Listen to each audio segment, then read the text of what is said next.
is The Real, broadcasting around the world. From Tampa, Florida, this is Russ Ward. Welcome to The Real. My name is Russ Ward.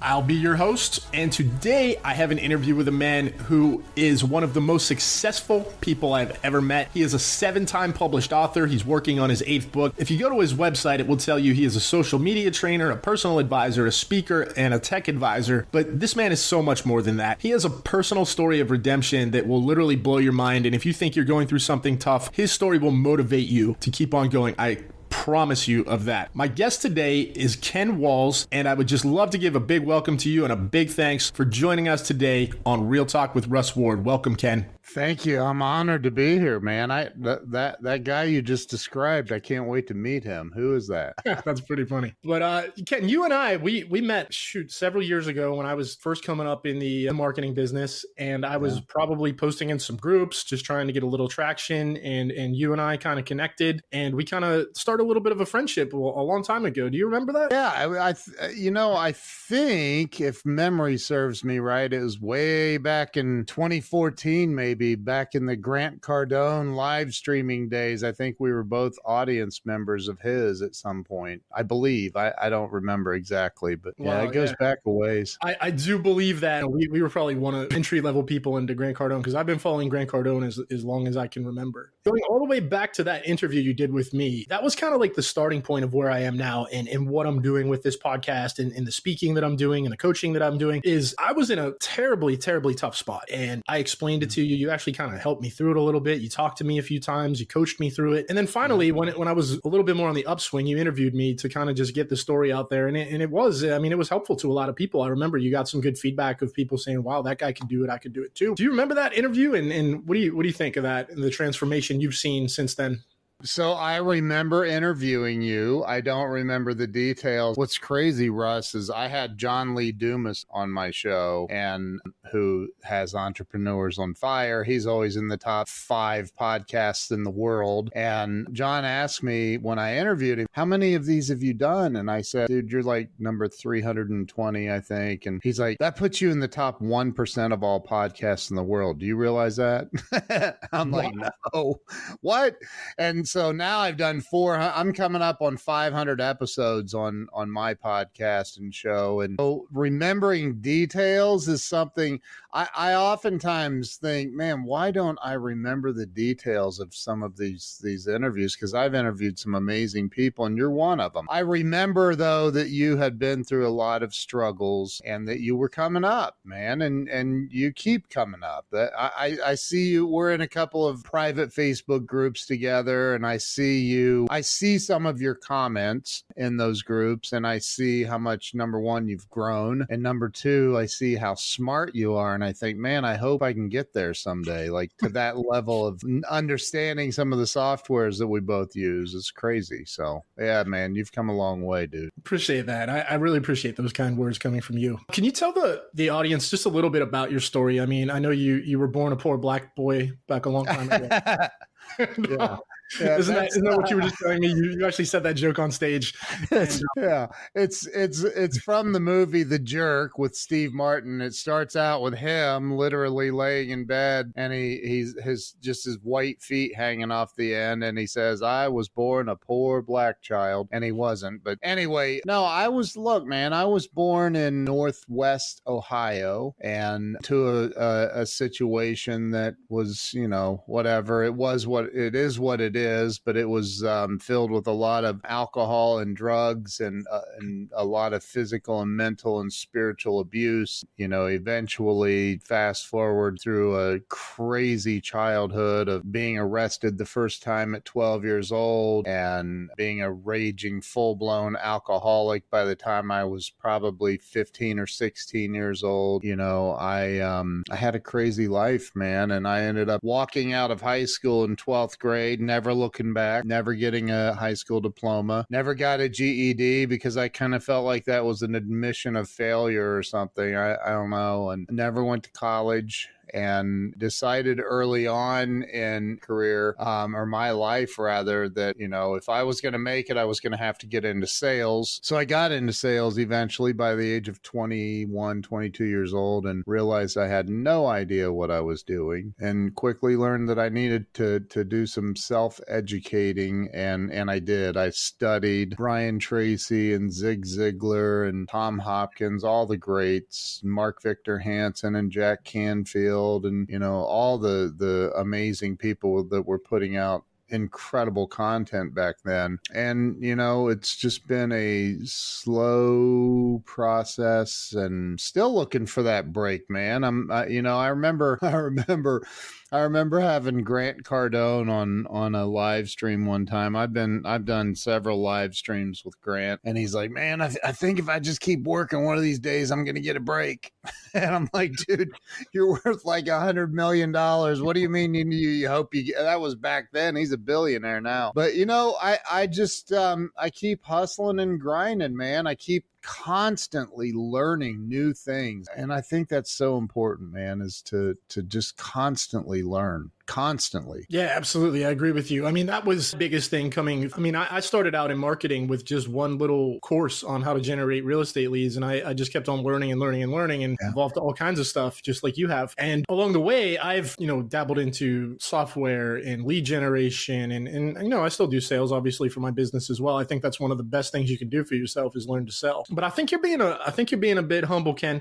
Can you tell us a little bit more? Like, I know you've gone through some difficulties. Like you said, you were an alcoholic, and you know, I think you recently had a big milestone of being sober, right? I did. By the time I was 34, I had built a multi-million-dollar company doing over $8 million a year. And I ended up drinking that all away. Every last bit of it. Became homeless, living in my car in Seattle, Washington.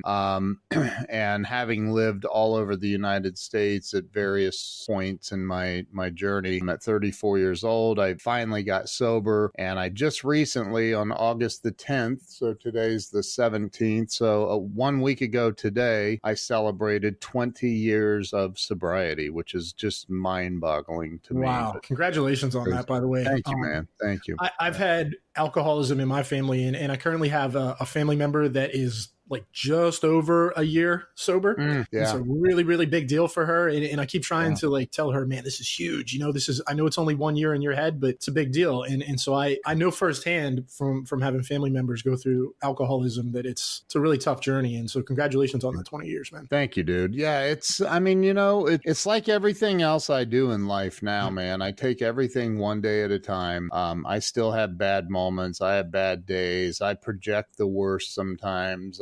I think, you know, oh God, it's all coming to an end. The world is crashing down on me and all that bull crap. And, you know, I just step back and think, how important is this going to be 100 years from now or 200 years from now? Is it really going to matter? What is going to matter 200 years from now? What actions can I take today that can actually make a difference and maybe even be remembered in a positive light 200 years from now? And so worrying about crap I have no control over or projecting the worst, that's getting better for me. It's not perfect, but it's getting better for me. Right. Yep. So when you went through these difficult times, like you said you went homeless, you drank all your money away, like what did you do in these moments? Because I mean, obviously you've made multiple comebacks in life. Like what were you emotional wreck? Did you do crazy stuff, or did you always go into like strategize plan? Did you always have that aspect of your brain that would kind of kick into survival mode and put you in the right position, or what did you do? I definitely didn't strategize. Back when I was drinking, man, my only strategy was, how do I get another drink today? And, you know, like I had no plan. I had always been, since I'm 54, when I was 11 years old, I got my very first computer, a Commodore 64C. And I remember I bought a book because the internet didn't exist, at least not the way we we know it today. And I bought a book and taught myself basic computer language. It's a computer language called BASIC. And it would take 3 days of writing code to get a little ball to blip around on this black screen. And it was crazy. And you backed up your code to a cassette tape. I had a cassette tape recorder, and you backed it up to a cassette tape. So I've always been like really not a geek, I kind of a geek a little bit, but you know, back then though, there was nothing to really geek out on. Then, you know, come along, you know, several years later was the internet started happening, and you had AOL and some of the other things that were out there. And I've always been mesmerized by the way computers and internet and marketing. I had a DirecTV. I was DirecTV's largest dealer in the United States at one point, and I had a website for my DirecTV business before DirecTV had a website. Wow, that's crazy. I built it myself, right? Right. In 1994. And I remember I started getting phone calls with people needing parts to their DirecTV systems, and I was like, holy crap, they found that my website? How'd they find my website? That's crazy.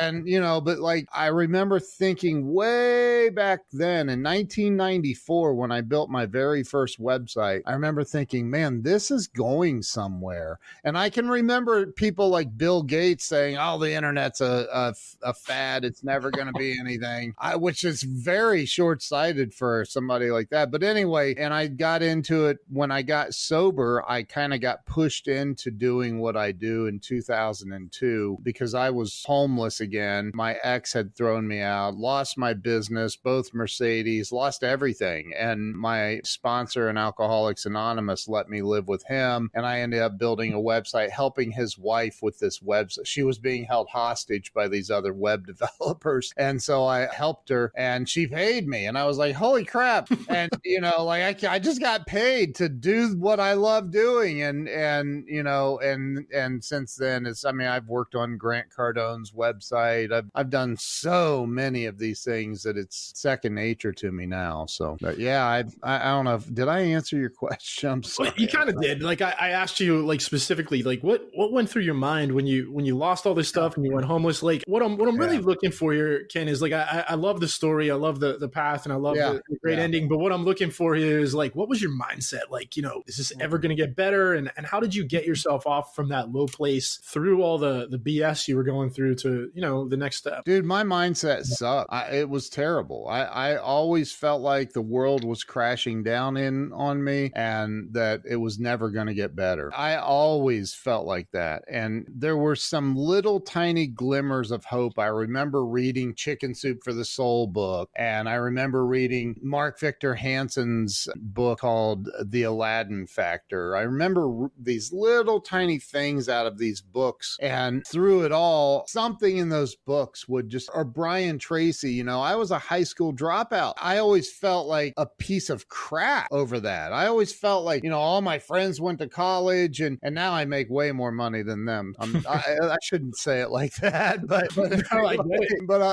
I don't mean it like that. It's not, I'm not dissing on any friends or college, but you know, I just held on to, I don't even know where the hope came from, man. I'll say maybe it was God. I don't know, man. I had this there were sometimes, dude, it was like the last tiny little burning ember at the bottom of the fire pit, but it was still there, and I knew it was there. I mean, I can't even tell you how many times I almost died from drinking, crashing motorcycles and cars, and just insane stuff that I went through. So my mindset was not good. It was not good at all. Right. And then, but I mean, so you would read these books or find a little motivation, and that would just be enough to propel you to give it another try, right? I had made so many mistakes. I had screwed up so many times that I got to a point where I thought, I've made too many mistakes. There's no coming back from this. No coming back from it. And I would sit in these meetings of Alcoholics Anonymous, and I would see people talking that I knew they drove to that meeting in a Rolls Royce, or I knew that they showed up to that meeting in a nice BMW or something really nice, and I had to catch a ride with somebody because I had no car, right? So I remember sitting there thinking, man, if these people knew the shit pardon my language, if they knew the stuff that I had done, they would not have, they'd throw me out of here on my head. And then I'd listen and I was like, oh, that's bad what they did. I never did that. That's really bad. Like what? And they're, you know, so it was by hearing other people's stories that I realized that, you know, yes, I've made mistakes, but I'm not as bad as some, and I'm not as good as others. And so I thought, okay, I'm going to keep putting one foot in front of the other. And I'm going to keep doing everything that I can every single day to be the best version of me that I can be. And I would say this prayer in the morning, and I would say, God, please give me the opportunity to help someone else today. If that opportunity isn't there, then at least make sure I don't hurt anyone else today. I mean, sometimes it was literally that fundamental, man. I was like, I got it. And then, you know, after some time, dude, I after meeting Grant Cardone, and he gave me 3 hours of coaching, I sat in his office and he blew my world apart. And I realized that, man, there is hope for me, and there is so much more available for me than I've ever given myself the ability to realize. And that's when things really started to turn around. And I remember Grant saying, you got to write a book. You got to write a book. And I'm like, about what? You know, and so eventually I wrote my first book. And I had a teacher in high school tell me that an English teacher, you're never going to amount to anything.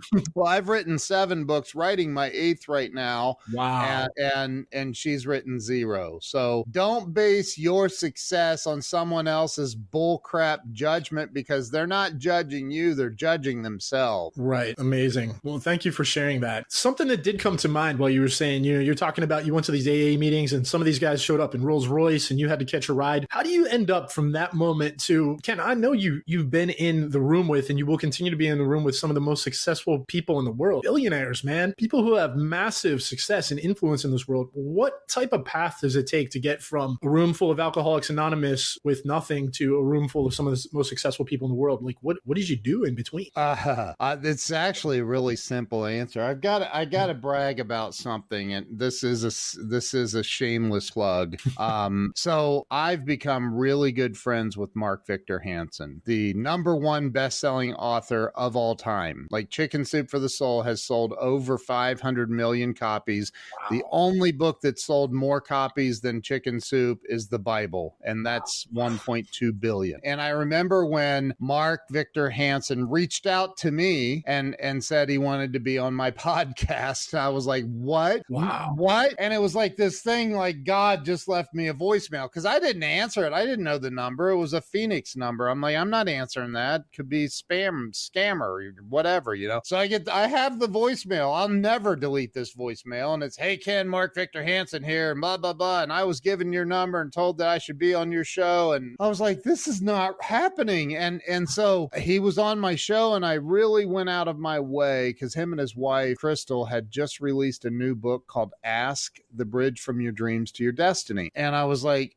whatever I can do to help you guys promote this book and get it to wherever you want to get it, I will do. And I did, and I did, and I did, and I did. And I invested my own money helping them advertise their book through my shows, and it skyrocketed their book. And everything that I was doing, I was just doing to help them, right? It was my only purpose, was I just want to help them. The same thing I did for Grant Cardone, the same thing I've done for Brian Tracy, the same thing I've done for so many other people. And about a year ago, Mark reached out to me and he said, hey, remember that story about when I left you the voicemail and it freaked you out? And I go, yeah. And he goes, I want that to be part of he goes, Mitzi Perdue, who's also a friend of mine now. Mitzi Perdue is a billionaire. She is part of the Perdue chicken family. They do $6 billion in chicken a year. Mitzi is writing my biography, is what he says. And I said, oh, cool. And he goes, I want you to have a chapter in this book. And I'm thinking he's getting ready to ask me to invest in his book. And no, I have a chapter in Mark Victor Hansen's book, Relentless. And it literally, like, here, this is the craziest part, because I want to get back to your question in a second. If you go through all the chapters on here, you'll see that there is a chapter. I'm trying to line it up on screen. I don't know if you can see it or not, but there is a chapter in here that literally has my name. Chapter 27 says Ken Walls. There's only one other chapter in here with somebody else's name besides Mark, and that's Bob Proctor. chapter. Wow. Out of all these chapters, my name is listed in there.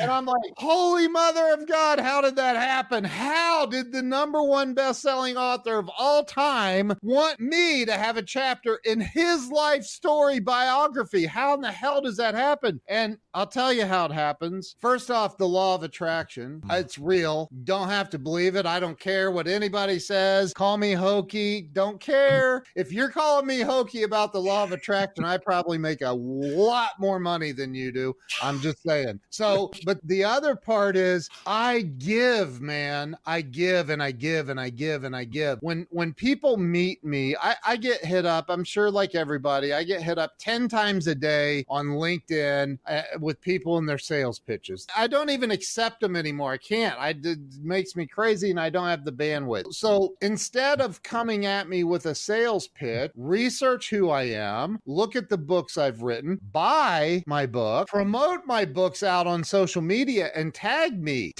in those, tag me on LinkedIn, tag me on Twitter, tag me on Facebook, tag me on Instagram and promote me. And then watch, you're going to get my attention eventually. That's how I got Grant Cardone's attention. That's how I got Mark Victor Hansen's attention. That's how I've got Glenn Morshower, one of the most famous character actors in the world, is my best friend, my literal best friend. Like I could call Glenn right now and he would answer. And he's in movies and 260 TV shows and movies. He was just in the final season of Ozark. And anyway, so the way that you do it is you help other people and you help without expecting them to help you. And it's the craziest ass thing, man. Pardon my language again. I'm going off here, but if you help enough here, it's what Zig Ziglar says, right? Zig Ziglar has this little book, and my buddy Kyle Wilson, who was Jim Rohn's business partner, is who created this for Zig Ziglar. It's called The Little Book of Big Quotes. When you open this up on the very front page, it says you can have everything in life you want if you will just help enough other people get what they want. Zig Ziglar. And I'm friends with all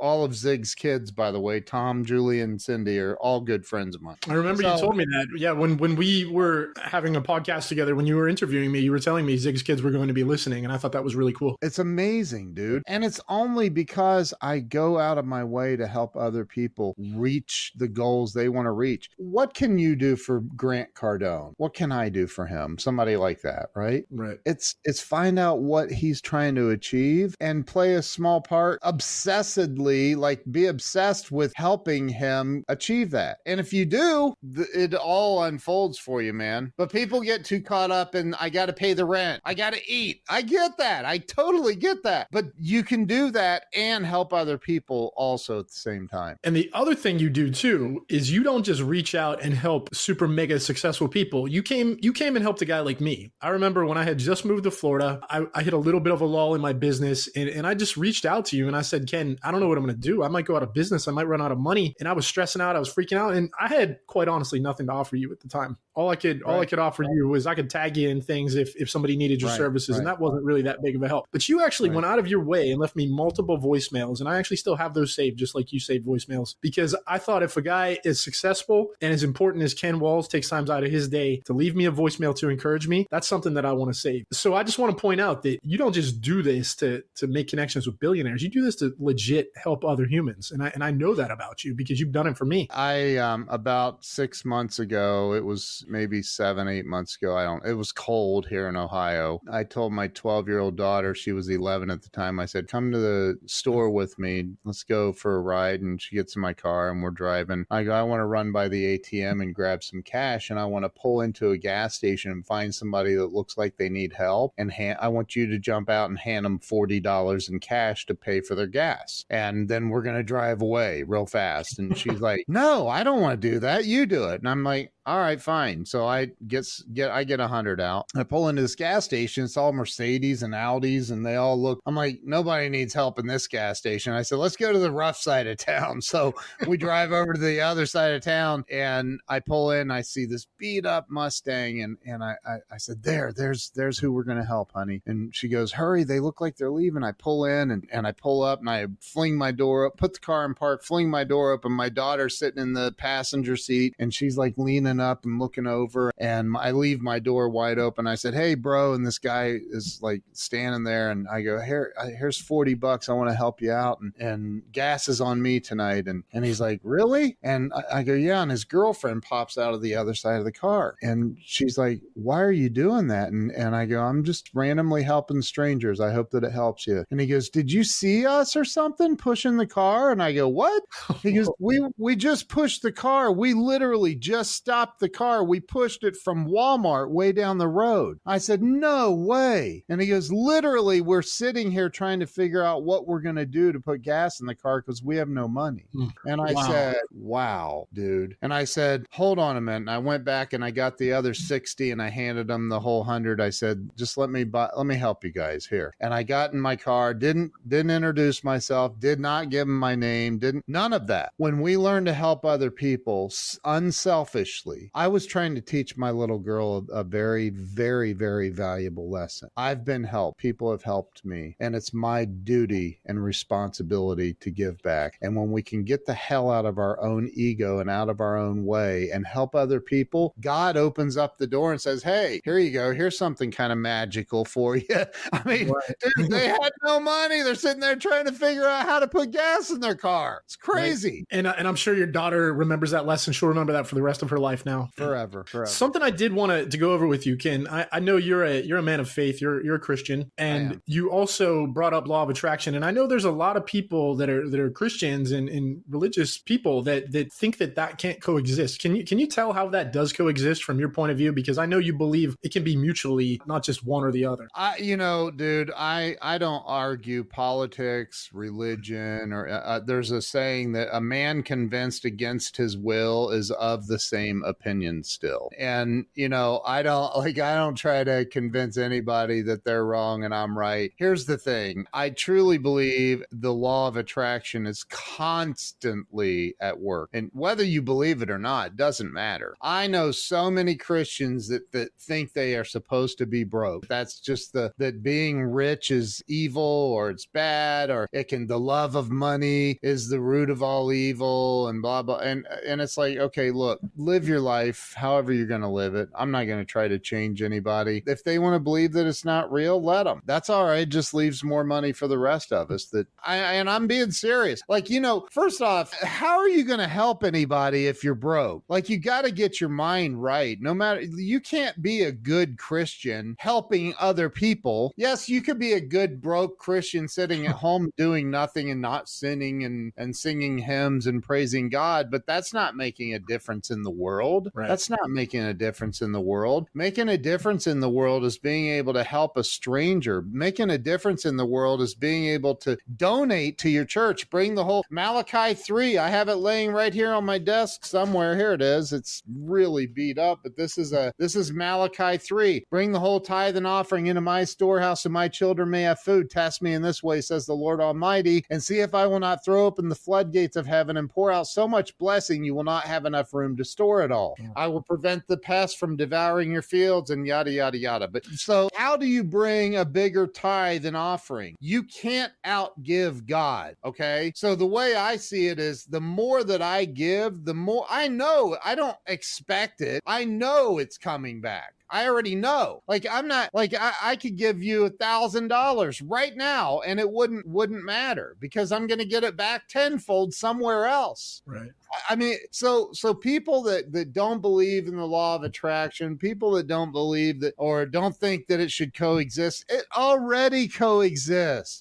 You believing it shouldn't, it doesn't change the fact that it already exists. I have a show that I do every week on Sunday evenings. Look it up. Conversations with Bob. It's a new podcast and show with Steve Rizzo. Steve Rizzo is a very famous comedian. He worked with Rodney Dangerfield, Eddie Murphy, all these different people that you know. Jerry Seinfeld opened for Steve. Steve had his own special on Showtime. And so Steve Rizzo is a very, very good friend of mine. And him and I do a podcast every Sunday based on his book. His book is called Conversations with Bob. And the book, Bob is God. That might offend some people. And that's all right. Because if you go to listen, just so you know, the King James Version version of the Bible was translated from Aramaic, and the Aramaic God was not God. The word God was not God. I mean, these are all made up words. So you call God Bob, he's not going to get offended. I promise you. God doesn't have a fragile little human ego like we do. Right. Yeah. He doesn't care. But anyway, I could go on a whole another hour about that. But, you know, look, once we put down the stick of beating ourselves up, we're all walking around with this program running up here. This is a computer, right? We're all running around with this program running up here that somebody else gave us. Somebody else installed your operating system. Right. And there is a chance, however remote that it may be, there is a chance that your program that's installed and running your life could be flawed. It could be. You don't say. It could be. It could be. And that's where, you know, and mine might be. Maybe I'm wrong. Maybe I'll meet God and he'll go, you shouldn't have believed in the law of attraction. You're going to hell. I don't think that's going to happen, but maybe. But maybe, right? So, Ken, you've been so generous with your time today. I so appreciate you, especially, you know, 5 years almost after you interviewed me. I have the honor and pleasure of interviewing you in a place of starting a new podcast and, you know, just being in a much better place in my life. So I just truly want to thank you for your time today. And before we finish up, I did want to ask you, and I think I'm going to do this on every episode, is you went through a lot and we covered a lot of what you went through. But if there's somebody that's struggling right now, they're in that place where they want to give up, they're almost about to, they might even be considering taking their own life. I mean, what advice do you give somebody in the shit right now? They're almost giving up. What do you say to that person? First off, I've been there. I've sat with a loaded gun in my mouth more than once. I've been there. And all I can say is today I'm grateful that I didn't pull the trigger. Today I'm grateful that I'm here, because when you're going through the shit, when you're going through it, when you're in it, sometimes it can feel like it's never going to end. Sometimes it can feel like I'm tired of going through the shit. I'm tired of vacillating in and out of the shit. And I've been there. Oh my God, I've been there so many times. All I can say is, you know, I don't know, you know, it changes. It changes. Sometimes you got to hang on for 1 minute. Sometimes the most important thing is, if you're going through the shit, the best thing you could do is go help somebody else. If you're thinking about taking your life, do it after you're done helping somebody else. Put it off until you go help somebody else. Maybe it's a neighbor that you could go help them pull some weeds out of their flower garden or their flower bed. Go do that first. Go help somebody else first. Because what happens is when we reach out and help another person. See, I've done that over my years of sobriety.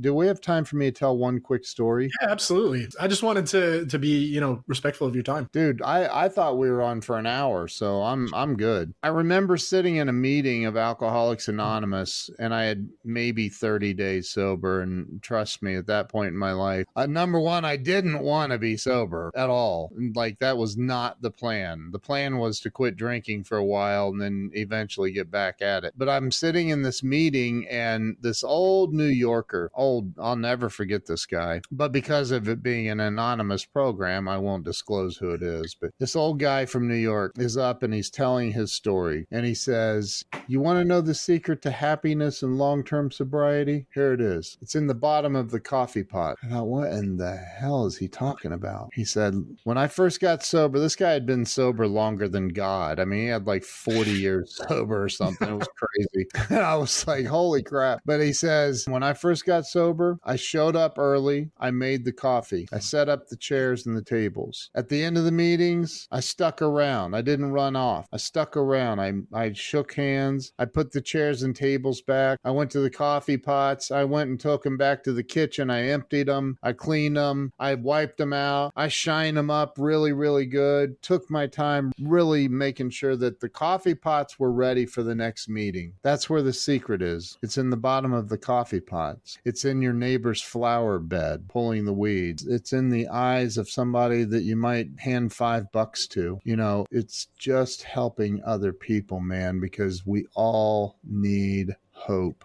we are all looking for hope and we all need it. Wow, that's so powerful. Thank you so much for sharing that, because the whole point of this podcast is to reach people who need hope. They need help. They need hope. And what I'm hoping to find is a Russ Ward out there with a gun to his head, another Ken Walls with a gun to his head. And maybe they'll hear this and maybe they will go pick some flowers. Maybe they will go and shine up the coffee pot, you know? So thanks again so much, Ken. I truly am grateful for your time today. You know, like I said, you are one of the people I admire most in this world, and it is an honor and a privilege to have the opportunity to interview you today. Thank you, brother. I appreciate you. Thank you. After 52 trips to Vegas, after selling millions in bootleg DVDs, being sued by the NFL, and owning a multi-six-figure digital marketing business, Russ Ward felt like talking. You've been listening to The Real, broadcasting around the world from Tampa, Florida. We hope you were entertained. We know we had fun, and we'll be back soon. But in the meantime, hook up with Russ on Facebook at RussWard1111. The website is russward.net, and find him on YouTube at russward.tv. Till next time, keep it real.